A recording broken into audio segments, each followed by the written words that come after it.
Jangan kok ya. Ya mbok ning romantis omah-omah joglo awake dhewe gandengan. Lah wong numansane lagu ki guyangan lho, Mas. Ya tapi kan pasangan couple, kudune awake dhewe gandengan ning joglo medun karo nyanyi. Kuwi lak biyen mantanmu. Jancuk. Biyen guayane gawe video klip. Wah, modern ngene. Terus kok kono ngene gandengan. Terus Saiki nyungir. Aduh, kasihan deh. nyungir. Salam-salam sik to. Sik to, aku ki ya anu apa ki jenenge? Pola. Wong kene ki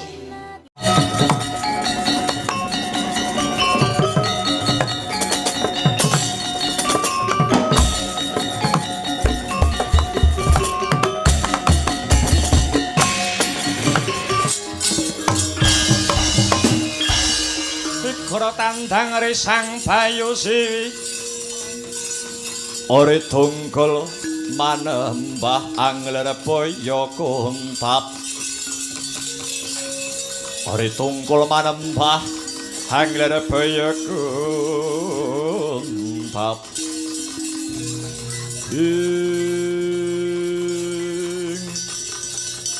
Yo jagat yo dewa yo bathara Weladala Durung suwe anggonku ngancik Gunung Saptaarga kene wis kepapak. Wis kepapak ana satriya gagah prakosa dasare ya gedhe dhuwur. Trapang brengose melang-melang dadane sak tebok jembare pating granteng otot bebayune biyuh-biyuh. Mara coba sajarwa kowe kuwi sapa, Gus? Tambuh marang aku. Tambuh karo aku iki bocah Saptaarga. Panenggak Pandhawa Bratasena jenengku. Kowe sik. Kowe kok kandha nganggo tembung Panenggak Pandhawa. Aku tak takon luwih dhisik wong tuamu lanang kuwi sapa? Swargi Bapak Pandhu Dewayana, ibumu Kunti Talibrata. Weladala, kowe ponakku dhewe nggih.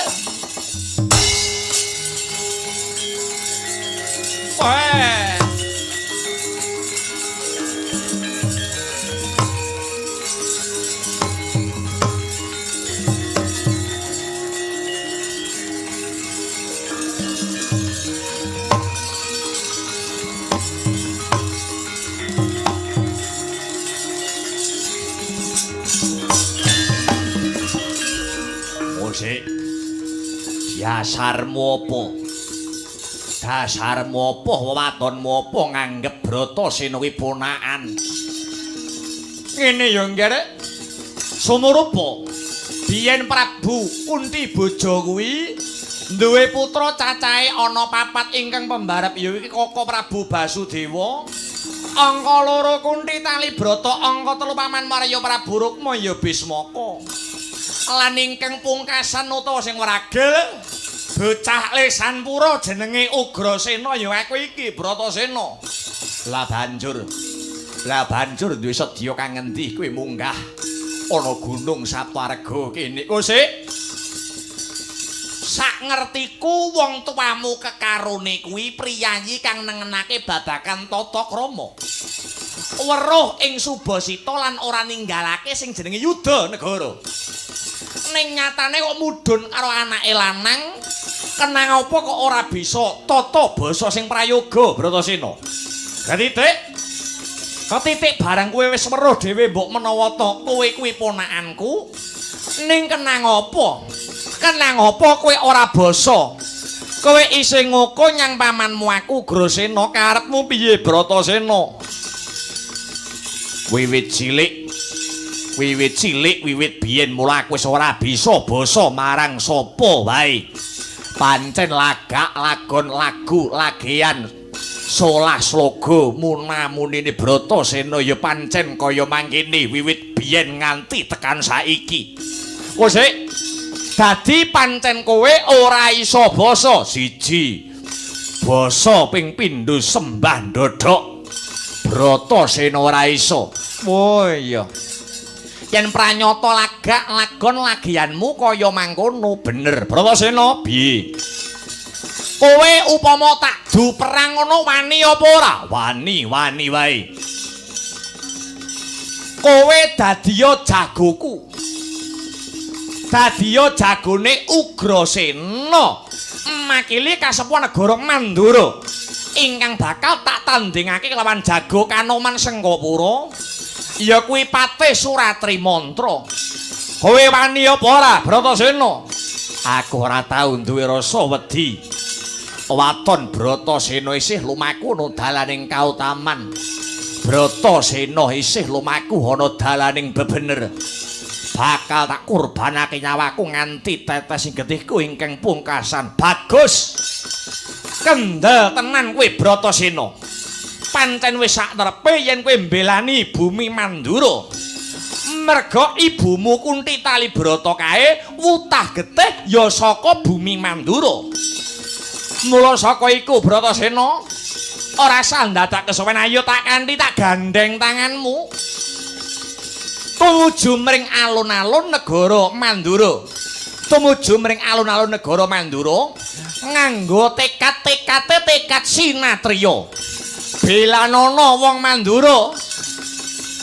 Jejekna kautaman kanthi sirnaning angkara murka. Ratu Sengkapura Kangsa Dewa Sakpatihe Suratri Mantra. Bandut ayo tak gandeng tangan ing tengen Bratasena.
Wang gunta kumpul padang gedhe sayang gongkoro kataniro mopat habib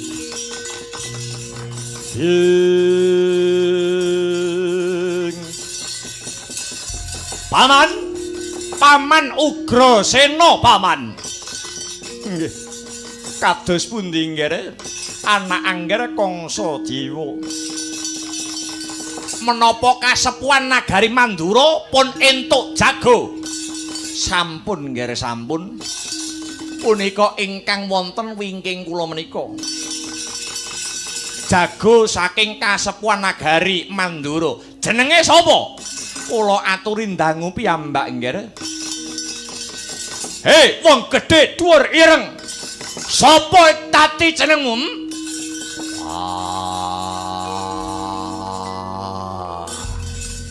Pedian.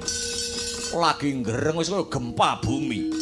Takon karo aku. Ya, sapa jenengmu? Bratasena kang dadi aranku. Ndi Jago Sengkapura? Jago Sengkapura sing jenenge Suratri Mantra. Arep apa? Jago saka Sengkapura sing jenenge Suratri Mantra geceke ndiase. Yang satelek ngremehke Jago saka Sengkapura. Sekti-sektiya dhewe. Ora ngerti Jago saka Sengkapura sing jenenge Suratri Mantra duwe kasekten kang linuwe. Pilih tanding sajroning ayuda. Ora tedhak papat paluning pandhe sisaning Gorenda. Tinatah mendat jinara menter pinaku bendal binedil jondil. Rak ya ngono Paman. Nggih pancen pranyata mekaten nggih. Paman Ugrasena kados pundi nggih? Kiblat papat lima pancerslak pengin mangerteni kaya apa to gayange kaya apa to ramene kaya apa to regange adon-adon Jago ana ing alun-alun negara Mandura iki mengko. Inggih nggih inggih ngestaken dawuh. Kersane langkung gayeng, kersane langkung regeng. Dipun totoi kemawon. Totoanipun menapa? 100 yuta wantun, wantun kemawon. 1 miliar wantun. 1 triliun wantun. Polke pisan bur manuk. Bur manuk menika tegesipun kados pundi, maknanipun kados pundi nggih. Bur manuk niku upami Jago saking Mandura si Bratasena sing kalah ana sajroning adon-adon Jago manungsa menika. Kanjeng Rama Prabu Basudewa kudu lunga saka negara Mandura tanpa nggawa bondo apa bae. Kosok wangsulipun menawi Jago kula sing kalah, aja ta mung bumi Sengkapura. Gulu kula udhokke. Gulu kula ingkang dados korbanipun. Kados pundi? Piye Bratasena? Kowe wani ora didu perang mungsuh Suratri Mantra totoane negara? Wani wae. Aja mundur ing geguntur, aja mendha ing pamiluta. Pripun? Mantun garep mantun. Totoane negara lan nyawa. Inggih. Wani pantun. Yen pancen kaya mengkono rasah dadak kesuwen enggal toto-toto jagone diunggane ana blabar kawat janget cenencang inggih ngarep mangestaken dawuh.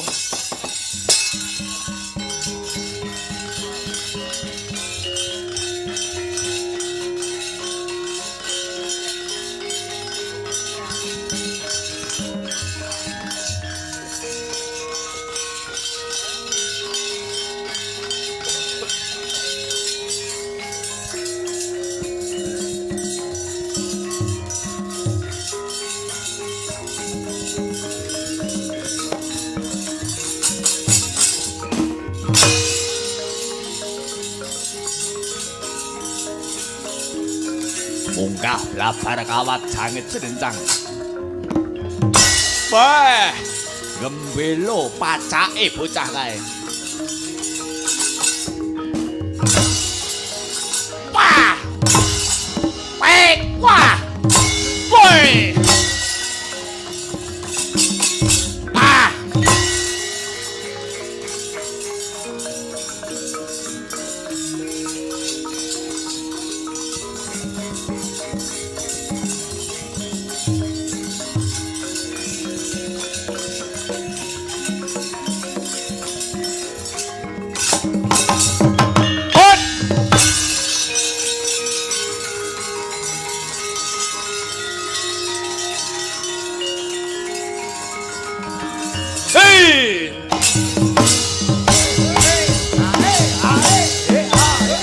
Woi!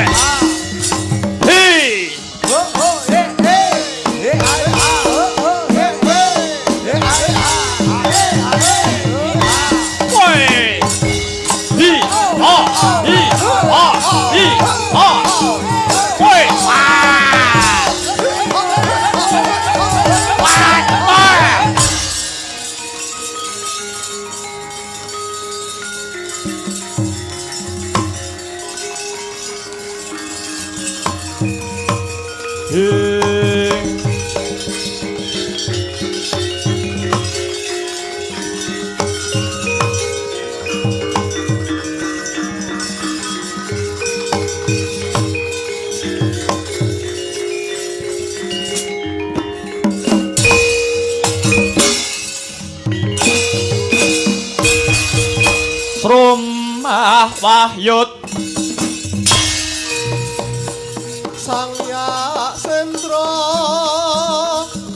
kerarupa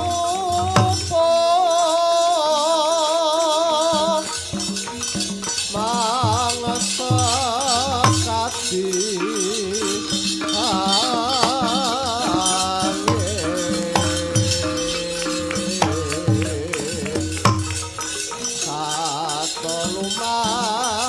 mangungsi kakiat kang soko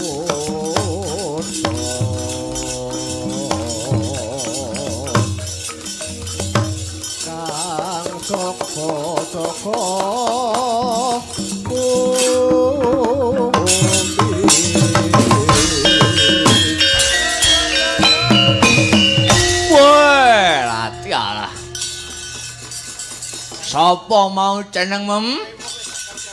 Bratasena kang dadi aranku. Bratasena pancen bener. Tebungne aranku Ditya Kala Suratri Mantra. Suratri Mantra karepmu rayo karepmu. Payah. Matos men omonganmu. Bratasena ana paran. Aku isih ngeman karo kowe. Kowe isih nom, isih dawa jangkahmu, isih jembar kalanganmu. Kowe ngalao, kowe nungkula. Yen kowe gelem ngalah apa wae sing dadi panjalukmu bakal tak turuti. Kowe njaluk derajat kang sarta pangkat, apa njaluk wong wedok sing model piye bakal tak turuti. Waton kowe gelem nungkul ngakoni anak angger Kangsa Dewa. Sing bakal dadi ratu negara Mandura cangkemmu menengo. Labar kawajang cerencang. Ora papane wong nyang-nyangan. Anane wong wani apa wedi. Urip apa mati edan-edana kendel tenan kowe Bratasena. Kowe ngejak pirang lak lateni kowe Gus. Agak gieget siung pengapit pialearan dihancur pecah biasmu kowe.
Paman Suratri mantra paman. Oh.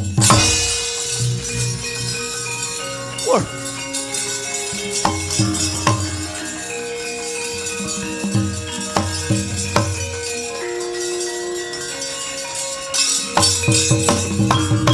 Wadananira layu kumal kocem rahnya maratane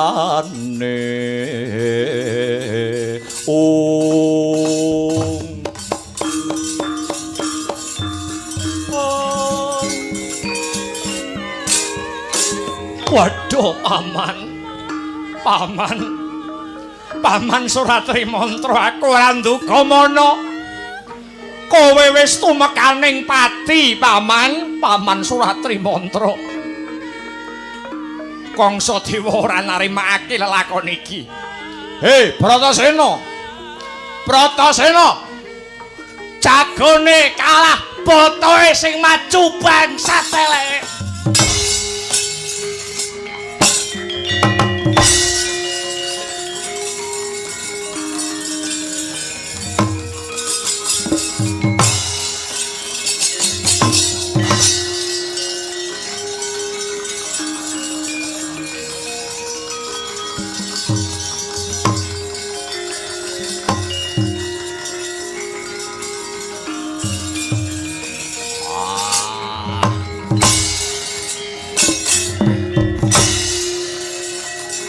Aja mlayu bangsat elek.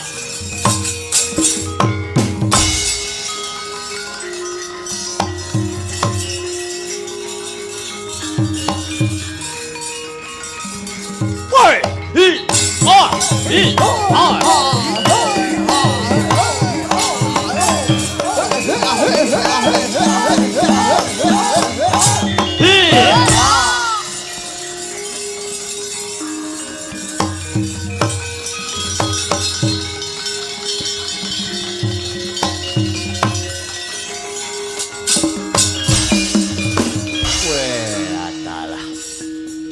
jagat ya dewa ya Bathara.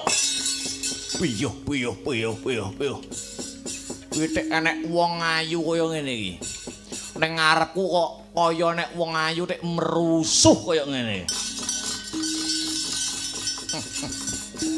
Ayune kok tumpuk undung. Nduk, Wuk. Jenenge Peyan sapa Peyan? Piye nek apa? Jenengmu ya sapa? Aku to. Ayu-ayu budhek. Derek tepung Ladiwanuh ya. Heeh. Jenengku Bratajaya ya lara ireng. Baleni pisan Kas. Bratajaya ya lara ireng. Kowe sing tak goleki, Nduk.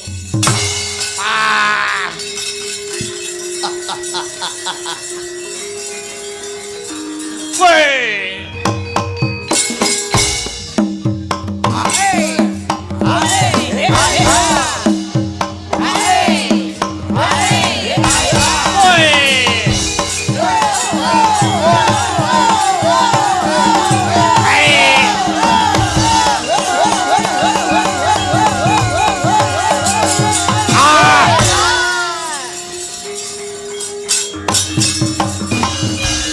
Perkenalkan aku ya.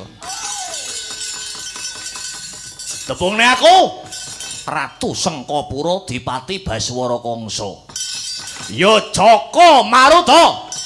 Kowe yen sesandingan karo aku Kangsa Dewa, ora-orane bakal tumibeng ana ing Parangjori, nanging bakal tiba ana ing kasur babut. Pamane lho iki, pamane kuwi tak pek bojo ngono kuwi. Bojo iki panganan apa to? Bojo iki tegese kanca urip. Garwa sigaraning jiwa, mangan bareng, lunga bareng, turu bareng. Yek jismah. Umpama elek yo barongan ngono kok.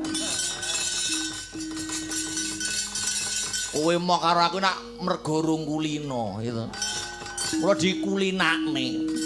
Aku tetep ora gelem wong wedok grubyuk kabotan Pinjung.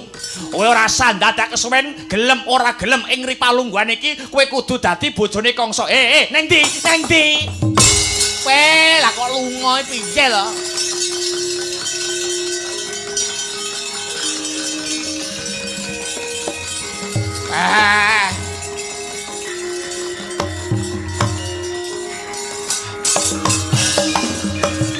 Payah. Kaya ngono. Rumangsaku aku iki ditampik wong wedok rumangsane Baswara Kangsa aku nek ditolak wong wedok kok malah kaya kudu-kudu. Wong wedok nek gampang kenekane malah ora patek karep aku. Nek angel dhisik niki lho. Gayane tek liwo-liwo niki bayo. Malah kaya kudu-kudu wae. Brotol Jaya lara ireng, kowe ndelik ana lak-lakaning naga bakal tetep tak tututi.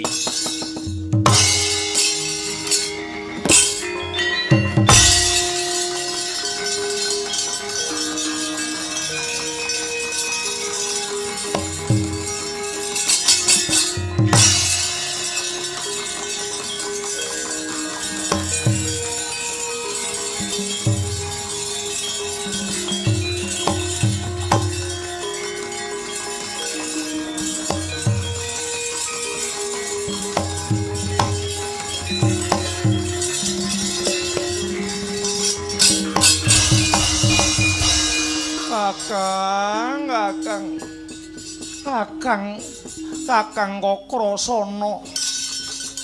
Aku tulungana yo, Kang. Sing nggodhak kowe sapa? Sing nggodhak Bratajaya sapa? Sapa mau jenenge Kangsa-kangsa ngono ora salah. Ujian jijik tenan aku. Jijik piye lho? Nyawang aku tekan pucuk rambut nganti jempol sikil munggah, mudhun munggah, medhun. Bareng tekan dodo muandhek sawi ngono. Nek nyawang karo aku mripate dikiyer-kiyerne irunge dipekrok-pekrokne. Aku gila, Kang, aku gila. Oh, nganti kaya ngono kuwi.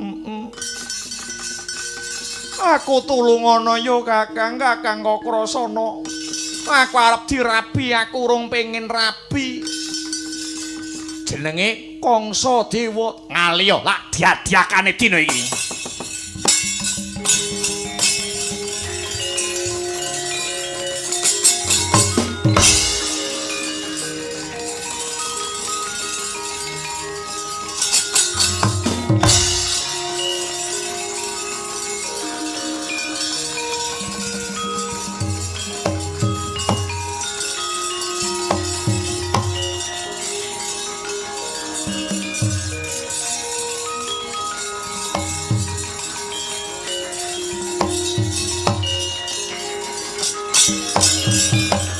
Adang muwarantena becik besok amandemo baris kang prayitna ya saranta wenging Darawati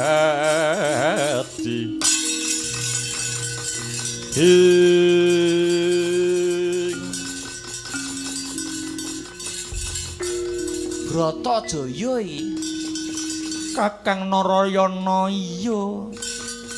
Kok ning kene nonton ramene adon-adon jago manungsa ana ing alun-alun. Kowe iki wong wedok lho. Kowe iki wong wedok dadak nonton adon-adon jago. Kluyuran turut kutha. Jane nek golek iki apa Bratajaya? Kakang, apa sing entuk dolan ki mung wong lanang wae? Wong wedok ki kaya aku apa nggur isane nggur kon umbah-umbah wae isah-isah ae.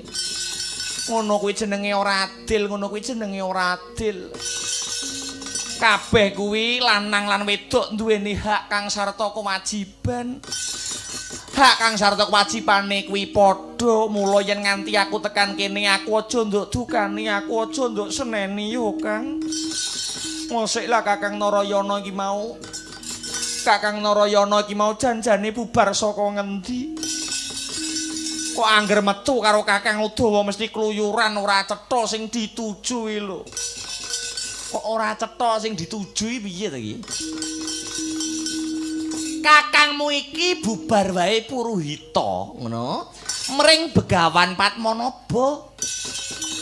nganti kakangmu iki nampa kanugrahan saka Hyang Agung malah sak bisa-bisa aku melu-melu uyung-uyung anyeng kuyung hanjaga marang katentremaning bumi kelahiranku ya negara Mandura kene yen melu njaga katentremaning Mandura ngerti negara kahanane lagi geger Kakang Kakrasana perang mungsuh Kangsa ya kene kowe kok meneng wae ayo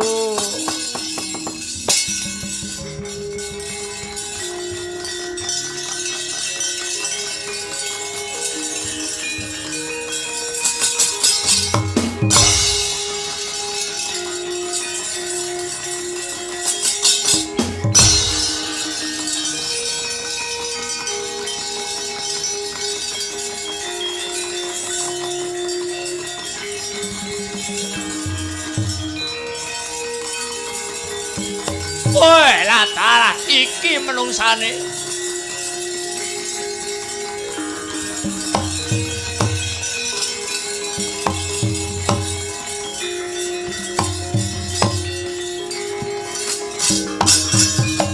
Mangan jara kuning angin kukuragrane ngaraga. Guru-guru nita areh kagiri diri.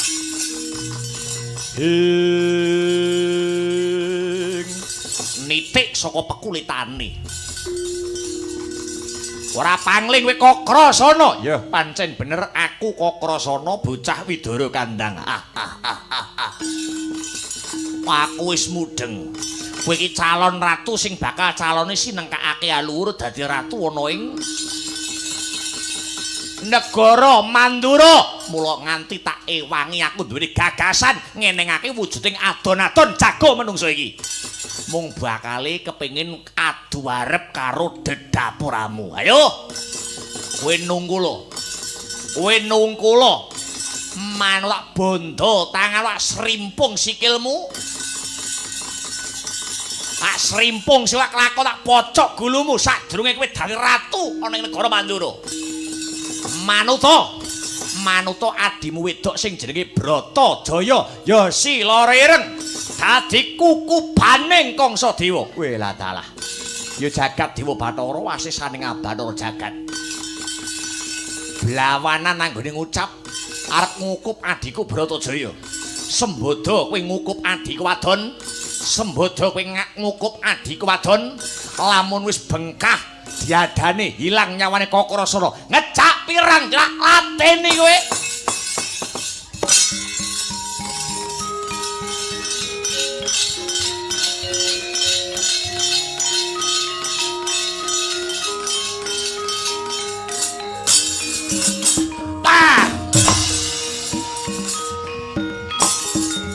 Woi.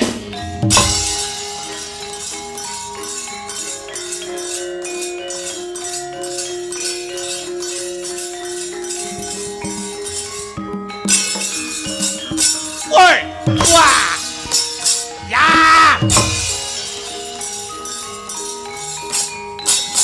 Ya.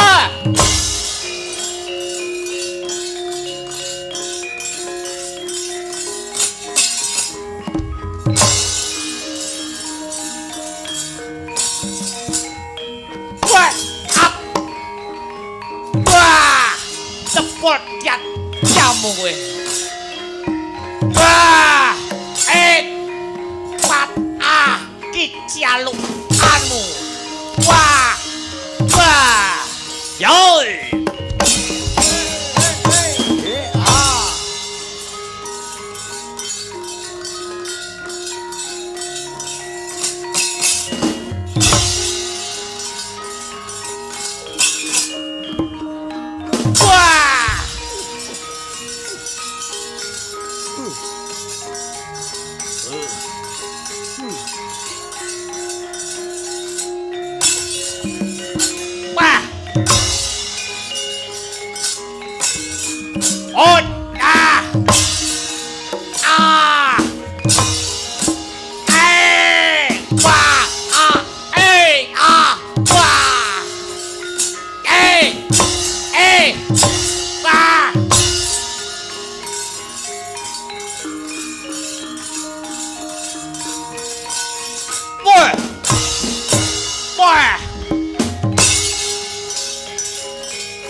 gegempuran antaraning Sang Kakrasana lumawan tanding Risang Baswara Kangsa.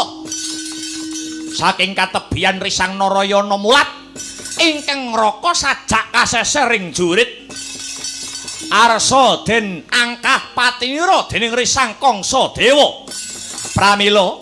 Pramila Sang Narayana tanggap ing sasmita. Dia sedakep tingkem netra kekalih mencorong epek-epek astane. Nalika samana mijil senjata kang ampuhe kagila-gila. Kiai Ageng Cakra Baskara kebat kaya kilat kesit kaya tatit ngenani diadiane Baswara Kangsa ambyar dadi lebu.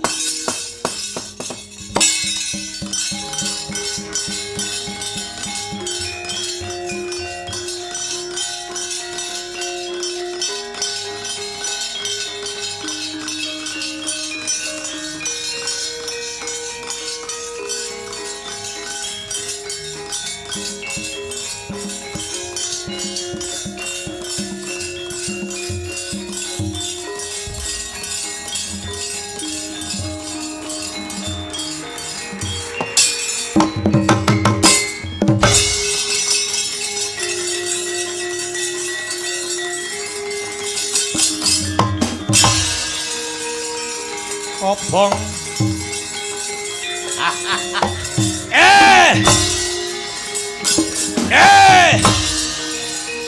Mutiar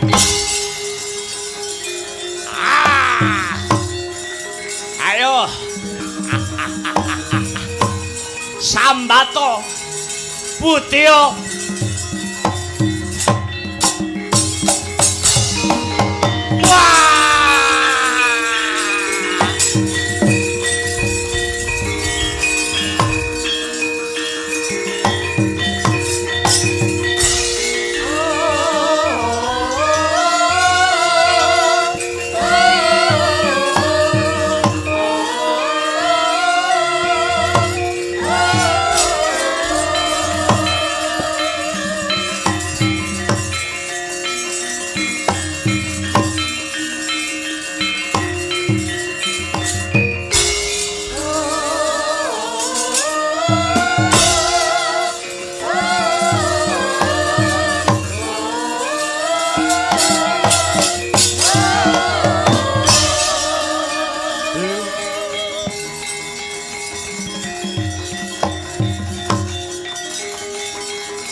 Samara pamoring suksma sinuksma ya winahya ing asepi sinimpeng telenging kalebu tamboganing warana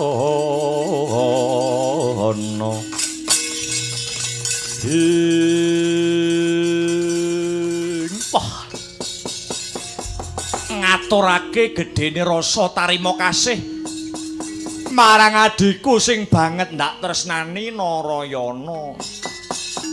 Upama Yayi Narayana ora melu tumandang gawe tak kira nyawa wis uncat saka ragaku Yayi. Inggih Kakang Mas. Kakang Mas Kakrasana ingkang rayi namung minangka dados lelantaran.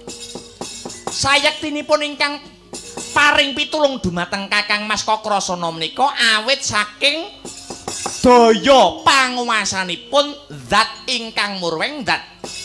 Wah, Narayana. Saka gedene lelabane Yayi Narayana marang pun Kakang Kakrasana janji. Kakang Kakrasana janji pun Kakang prasetya. Besok sak wanci-wanci lamun siadi Narayana kapengko ing Pancabaya butuhake senjata pitulunganipun Kakang. Pun Kakang janji pun Kakang ora bakal swala asung pambiyantu marang Yayi Narayana sineksenan jagat saisine.